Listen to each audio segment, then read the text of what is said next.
Hai, kembali lagi di Gema Kegelapan. Jadi pada video kali ini, kita mengambil dari dunia horror channel yang akan kami ceritakan sebagaimana mestinya. Penasaran akan kisahnya? Mari kita telusuri.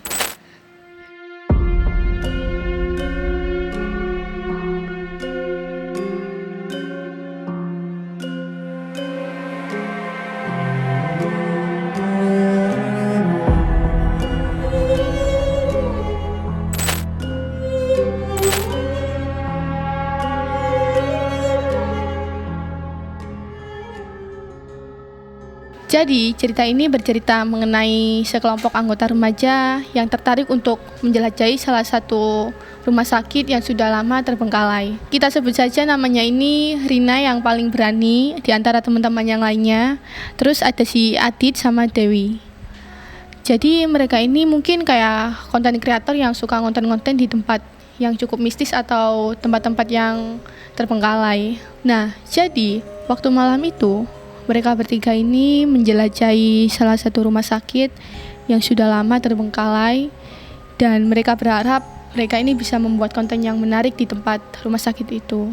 Nah, mereka ini hanya membawa kamera, senter, dan juga ada senjata hanya untuk berjaga-jaga. Nah, menurut ceritanya, mereka ini sudah sampai di rumah sakit yang mereka tuju tersebut.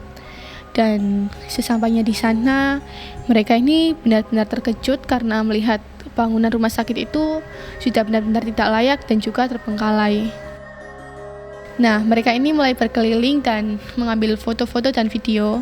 Terus tiba-tiba salah satu dari mereka ini kayak ada ngerasa yang aneh dengan suasana rumah sakit tersebut. Terus salah satu dari mereka ini bilang, "Wah, aku nggak percaya kalau rumah sakit bisa terbengkalai seperti ini," sambil menatap ke arah rumah sakit tersebut. Terus temennya ini ngejawab, "Aku juga ngerasa nggak nyaman di sini, kayak ada sesuatu yang ngedeketin." Setelah itu, temennya ini bilang, "Ayo kita jelajahi lebih jauh, siapa tahu kita bisa nemuin sesuatu yang menarik."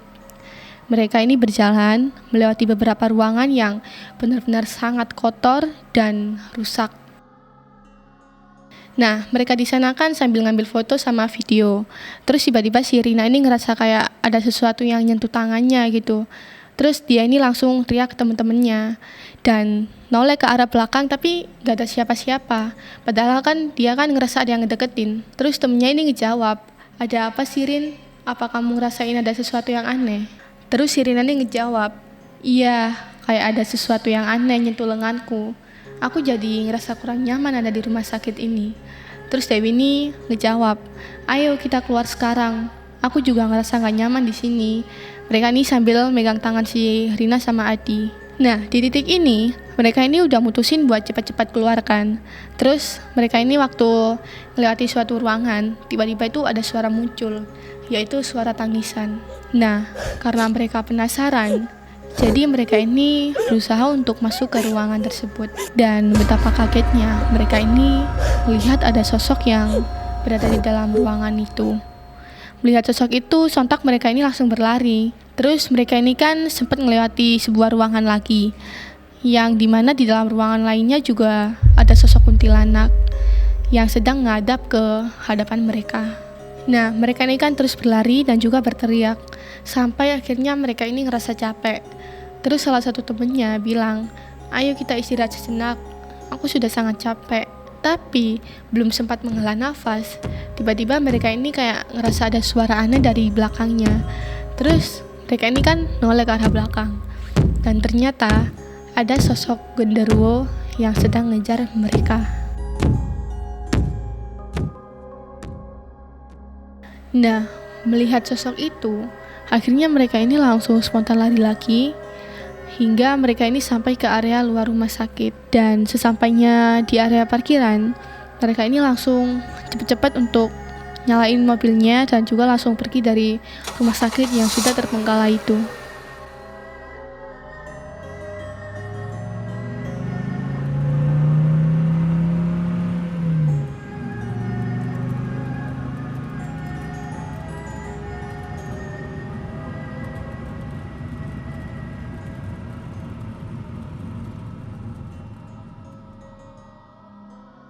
Nah, menurut ceritanya, setelah itu mereka ini ngerasa lega karena mereka ini berhasil keluar dari rumah sakit yang sudah benar-benar terbengkalai itu. Tapi teror ini nggak berhenti di situ. Setelah mereka pulang ke rumah masing-masing, satu persatu dari mereka ini mulai mengalami gangguan. Dimulai dari suara-suara aneh yang entah muncul dari mana.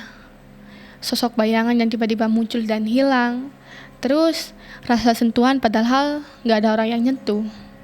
Bahkan hingga ada yang ngerasa diawasi dari balik jendela kamar. Nah, menurut ceritanya, waktu di suatu malam, si Rina ini ngerasa ada yang nyentuh tangannya.